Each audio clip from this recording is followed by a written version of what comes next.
डेरा अल्लाह यार का प्रासरार मकान बलूचिस्तान के एक छोटे से शहर में वाक़ है। शहर के किनारे एक कदीम और खिस्ता हाल मकान था, जिसके बारे में कहा जाता था कि वहां रात के वक्त अजीब व गरीब वाक़यात पेश आते हैं। मकामी लोग इस मकान से खौफजदा थे और रात को वहां जाने से गरीज करते थे। कहा जाता है कि इस मकान के मालिक एक जमींदार था, जिसका नाम अब्दुल्ला खां था। अब्दुल्ला खां एक दिन अचानक गायब हो गया और उसके बाद मकान खाली पड़ा रहा।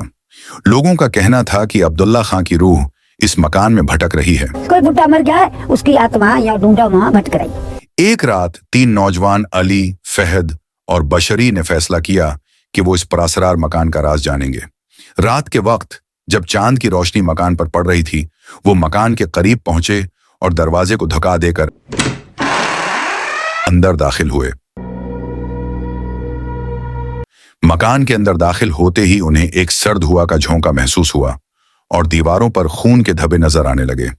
वो आहिस्ता आहिस्ता मकान के अंदरूनी हिस्से की तरफ बढ़े, लेकिन अचानक हवा में बदलाव आने लगे। उनकी नजर एक पुराने दीवान पर पड़ी, जिस पर खून के धब्बे थे और चमकदार आंखें नजर आ रही थीं।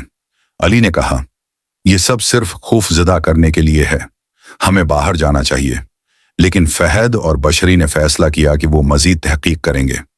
जैसे ही वो मकान के एक कमरे में पहुंचे, अचानक दरवाजा जोर से बंद हो गया और मकान के अंदर एक पुरअसरार चीख सुनाई दी। उनकी नजर एक स्याह साया पर पड़ी, जो कमरे के कोने में खड़ा था।